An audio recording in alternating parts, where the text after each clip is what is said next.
Você sabia que 42,8% da população brasileira reconhece que a maior ameaça para a nossa democracia hoje é o judiciário? E quando se fala judiciário, entenda-se STF, entenda-se Alexandre de Moraes. Como que pode nós chegarmos a um nível tão alarmante de pessoas que reconhecem que a ameaça à nossa democracia, à nossa Constituição, é justamente a instituição criada para protegê-la?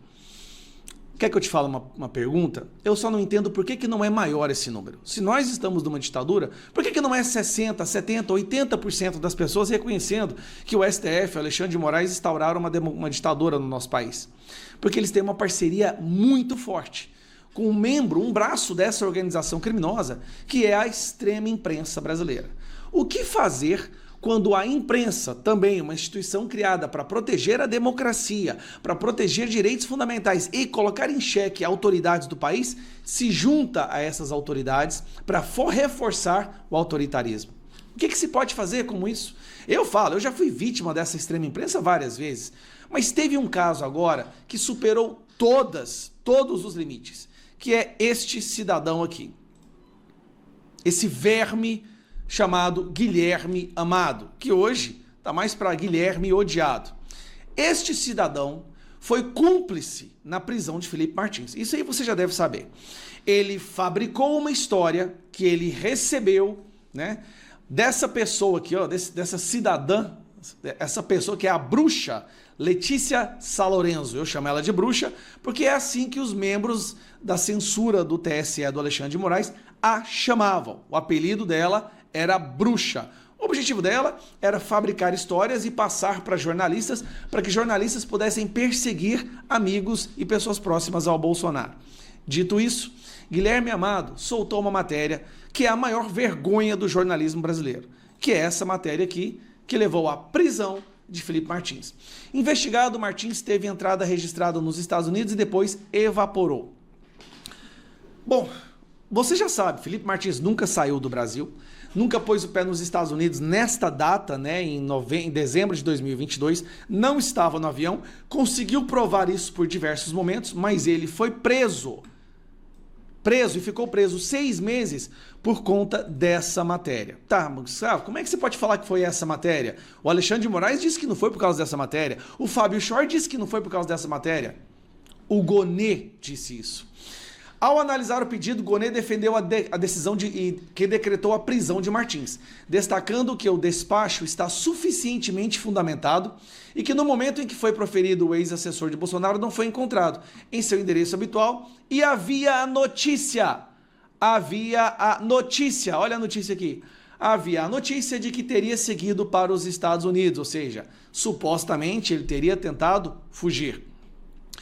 Aí só que depois, vem a parte curiosa, Alexandre de Moraes, o Gonê, entendeu que o Felipe Martins não tinha ido para os Estados Unidos, que era uma mentira do Guilherme Amado, que é um braço direito ali da ditadura. Ele entendeu, olha, a geolocalização do GPS do celular dele provava isso, a Latam provou isso, ele pedindo iFood no celular dele provou isso, Uber provou isso, vários documentos provaram isso. Aí o que o Gonê teve que acabar fazendo? Tá aqui não, aqui ó. PGR entende que o quadro inicial sofreu modificação, o que permitiria uma reanálise da prisão de Felipe de Martins. O chefe do Ministério Público Federal aponta que o ex-assessor comprovou que não deixou o país em dezembro. Mesmo assim, Alexandre de Moraes manteve ele preso 10 dias numa solitária, sofrendo tortura para que ele inventasse uma denúncia contra Bolsonaro. O objetivo era esse. Era torturar o Felipe Martins para que ele inventasse algo contra Bolsonaro. Porque o que o Cid tinha falado não era o bastante. Depois de 6 meses, sem conseguir arrancar nada dele, debaixo de tortura, privação de sensorial, em uma cela solitária por 10 dias e 6 meses preso, eles foram obrigados, porque a situação já tinha passado todos os limites, eles foram obrigados a abandonar essa ideia, porque não tinha como mais, eu ter que ficar só com a denúncia do Cid, na qual ele mesmo depois falou que foi pressionado a falar aquilo, que nada do que ele falou era verdade, que o julgamento já era... Você já sabe, eu não preciso te falar isso. Só que eu quero voltar de novo nesse traste aqui. Este cidadão é um verdadeiro traste. Essa pessoa tinha que estar presa E aqui é ele falando sobre a operação que prendeu o Felipe Martins, que ele sabia que era mentira. Ele sabia que era mentira. Isso nunca pode ser esquecido. Olha ele falando. Olá. A Operação Tempos Veritatis é a maior operação já feita contra o bolsonarismo, pelo menos a cúpula do bolsonarismo no país.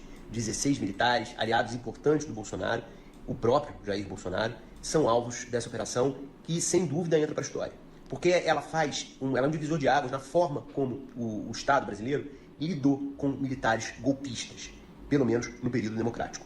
O que a gente viu acontecer, o que a gente está vendo acontecer nessa manhã, deveria ter acontecido ainda no governo Bolsonaro, quando o general Heleno soltava nota ameaçando tomar medidas imprevisíveis contra o STF, quando o Bolsonaro fazia diversos gestos demonstrando que podia dar um golpe e colocando medo nas instituições brasileiras, ou melhor, tentando colocar medo. Porque a gente chegou até aqui e a gente viu que as instituições resistiram. A gente está contando tudo na... Ele nunca foi de gravar vídeo sobre as coisas. Ele gravou esse vídeo, sabe por quê? Porque ele foi um dos articuladores dessas prisões ilegais. Esse traste. Isso aqui, cara, é o retrato da imprensa brasileira. É o retrato da podridão, dos vermes que hoje se apoderaram de uma instituição tão importante para qualquer democracia, que é uma imprensa livre. Mas para você ser livre, você tem que pensar de forma livre. Aqui não. Nós temos uma imprensa sequestrada por pessoas como Guilherme Amado. Guilherme Amado, eu não sei nem onde ele está hoje, mas qualquer que seja, nós vamos descobrir, porque acho que ele está no Metrópolis. Cancele a assinatura do Metrópolis, não assista, não leia. Onde tiver um traste, um criminoso como Guilherme Amado, não pode ter audiência.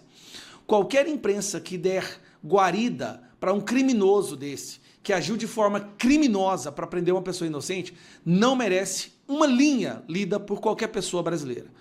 Guilherme Amado, cara, esse cara vai pagar pelo que ele fez. Todas essas pessoas que participaram disso tudo, que destruíram o Brasil, pensando que tudo era válido para salvar a democracia, destruíram a democracia, destruíram a liberdade de expressão, essas pessoas vão pagar. O mundo, o tempo é cíclico. Uma hora você está no poder, outra hora você não está, e todas essas pessoas vão pagar caro para isso. São essas pessoas que nós não daremos anistia.